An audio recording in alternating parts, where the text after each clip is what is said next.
किसी नगर में रोहन नाम का एक लड़का रहता था। उसकी उम्र करीब 22 वर्ष थी और वह पढ़ाई खत्म करने के बाद किसी उद्देश्य के बिना दिन भर इधर उधर घूमता रहता था। उसे न किसी काम में रुचि थी, ना ही कोई ऐसा सपना था जिसे पाने के लिए वह मेहनत करता। रोहन के माता पिता उसकी इस स्थिति को देखकर चिंतित रहते थे। उन्होंने कई बार उसे समझाने की कोशिश की, लेकिन हर बार वह उनकी बात अनसुनी कर देता। रोहन का दिन व्यर्थ की गतिविधियों में निकलता था।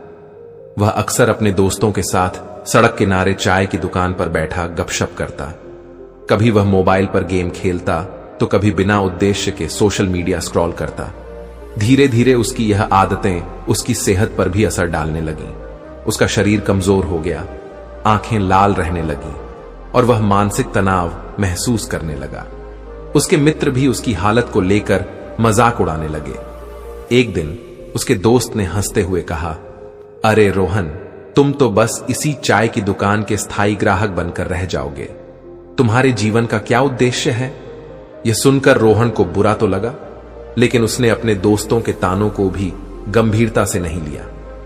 एक सुबह जब सूरज धीरे धीरे पूर्व दिशा से निकल रहा था और नगर के लोग अपने अपने कार्यों में व्यस्त हो रहे थे, रोहन ने सोचा कि आज वह थोड़ा टहलने जाएगा। वह यूं ही बिना किसी लक्ष्य के चलते चलते नगर के बाहर स्थित एक पुराने बौद्ध मठ तक पहुंच गया। वहां का वातावरण बहुत शांत और दिव्य था। पेड़ पौधे हरे भरे थे और हवा में एक अद्भुत ताजगी थी। मठ के पास एक बड़ा सा बोधि वृक्ष था, जिसके नीचे एक वृद्ध बौद्ध भिक्षु ध्यान में मग्न बैठे थे। उनका चेहरा तेजस्वी था और उनके व्यक्तित्व में एक विशेष आभा थी। रोहन ने उन्हें कुछ देर तक देखा और फिर धीरे धीरे उनके पास जाकर बैठ गया। भिक्षु ने आंखें खोलीं और रोहन को अपनी ओर देखते हुए मुस्कुराए। उन्होंने बड़े प्यार से कहा, वत्स, क्या तुम किसी परेशानी में हो? तुम मुझे बहुत विचलित लगते हो। रोहन ने अपनी जीवन की दुविधा को भिक्षु के सामने रखते हुए कहा, स्वामी जी, मेरे जीवन में कोई उद्देश्य नहीं है। मैं हमेशा खाली बैठा रहता हूं और मुझे समझ में नहीं आता कि मैं क्या करूं। मेरे पास ना तो कोई सपना है और ना ही किसी चीज के लिए प्रेरणा। भिक्षु ने कुछ देर तक रोहन को ध्यान से देखा और फिर गहरी आवाज में बोले, पुत्र, खाली बैठना सबसे बड़ा अभिशाप है। तुम्हारा मन और शरीर दोनों ईश्वर की दी हुई अमूल्य देन है। यदि तुम इन्हें व्यर्थ में बर्बाद करोगे तो यह जीवन भी बर्बाद हो जाएगा। मैं तुम्हें सफलता के 10 नियम बताता हूं। यदि तुम इन्हें अपनाओगे तो तुम्हारा जीवन बदल सकता है। रोहन ने श्रद्धा से सिर झुकाया और भिक्षु की बातों को ध्यान से सुनने के लिए तैयार हो गया। नंबर 8, सपनों को लक्ष्य में बदलो। भिक्षु ने कहा, हर व्यक्ति के मन में कोई सपना होता है, परंतु केवल सपने देखना ही पर्याप्त नहीं है। जो अपने सपनों को लक्ष्य में बदलते हैं वही सफलता प्राप्त करते हैं। सबसे पहले यह तय करो कि तुम्हें अपने जीवन में क्या पाना है। यदि तुम यह नहीं जानोगे तो तुम्हारा जीवन बिना दिशा के एक भटके हुए जहाज की तरह होगा। यह सुनकर रोहन ने सोचा कि उसने अपने जीवन में कभी कोई लक्ष्य निर्धारित नहीं किया था। उसका मन पहली बार अपने जीवन की दिशा के बारे में सोचने पर मजबूर हुआ। नंबर 2, समय का सही उपयोग करो।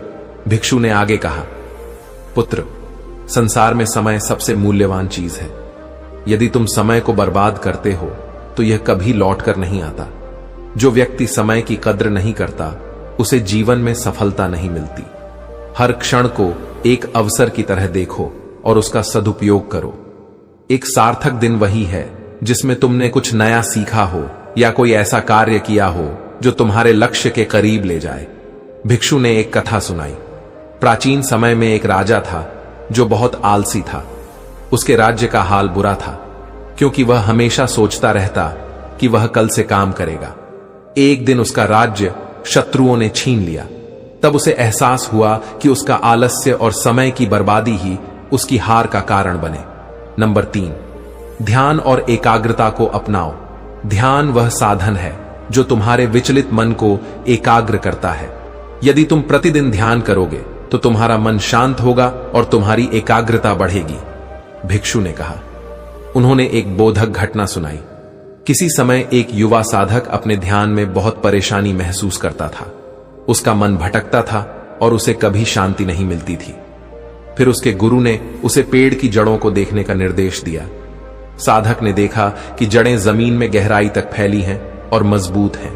गुरु ने कहा, जैसे जड़ें पेड़ को स्थिर बनाती हैं, वैसे ही ध्यान तुम्हारे मन को स्थिर करेगा। तब से साधक का जीवन बदल गया। नंबर 4, छोटी छोटी आदतें विकसित करो। भिक्षु ने रोहन को बताया, हर बड़ा परिवर्तन छोटी छोटी आदतों से शुरू होता है।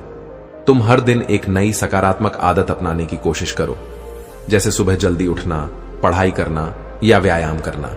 लगातार छोटे छोटे सुधार तुम्हें महान उपलब्धियों तक ले जाएंगे। रोहन को याद आया कि वह कभी अनुशासन में नहीं रहा था।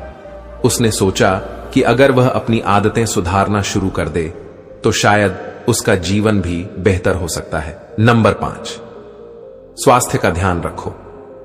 भिक्षु ने गंभीरता से कहा, एक स्वस्थ शरीर में ही स्वस्थ मन का निवास होता है।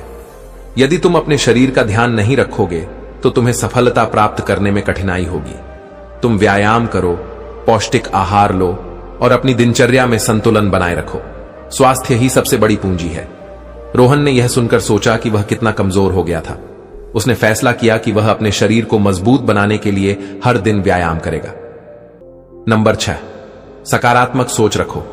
भिक्षु ने कहा, यदि तुम अपने जीवन में सकारात्मक सोच अपनाओगे तो तुम्हें हर परिस्थिति में अच्छा देखने की आदत हो जाएगी। तुम अपने विचारों को नियंत्रित करो, क्योंकि वही तुम्हारे कार्यों को प्रभावित करते हैं। नकारात्मक सोच सिर्फ बाधाएं खड़ी करती है। भिक्षु ने एक प्रेरणादायक कथा सुनाई। एक किसान था जिसके खेत में बाढ़ आ गई। वह सोचता रहा कि अब उसका क्या होगा। फिर उसने सकारात्मक दृष्टिकोण अपनाया और नई फसल उगाने का प्रयास किया। उसकी मेहनत रंग लाई और उसकी फसल पहले से बेहतर हुई। नंबर 7, आत्म अनुशासन का पालन करो। आत्म अनुशासन के बिना तुम किसी भी लक्ष्य को प्राप्त नहीं कर सकते। भिक्षु ने कहा, खुद को अनुशासित करना सीखो। यह जानो कि कब क्या करना है और कब क्या नहीं करना। अपने समय और ऊर्जा का सही दिशा में उपयोग करो। नंबर 8, विफलताओं से सीखो। जीवन में असफलता ही तुम्हारा सबसे बड़ा शिक्षक है। तुम असफलताओं को अपने अनुभव की तरह देखो और उनसे सीखो। भिक्षु ने सलाह दी। नंबर 9, हर दिन कुछ नया सीखो। भिक्षु ने कहा, ज्ञान अर्जित करने से तुम अपने जीवन में नई ऊंचाइयां पा सकते हो। हर दिन कुछ नया सीखने की आदत डालो, चाहे वह किताबें पढ़कर हो, किसी विशेषज्ञ से सलाह लेकर या अपने अनुभवों से। सीखने की प्रक्रिया कभी समाप्त नहीं होती। नंबर 10, कभी हार मत मानो। एक बार एक मूर्तिकार ने एक सुंदर मूर्ति बनाने की कोशिश की, पर बार बार उसकी मूर्ति टूट जाती। उसने हार नहीं मानी और हर बार अपनी गलती से सीखता रहा। आखिरकार उसने एक उत्कृष्ट मूर्ति तैयार की जिसने उसे प्रसिद्ध बना दिया। तो दोस्तों, उम्मीद करता हूं आपको यह कहानी पसंद आई होगी ऐसी, और कहानी वीडियो पाने के लिए वीडियो को लाइक करें। मिलते हैं फिर किसी ऐसी और कहानी वीडियो के साथ। अपना ख्याल रखें। कमेंट में नमो बुद्धाय लिखना ना भूलें।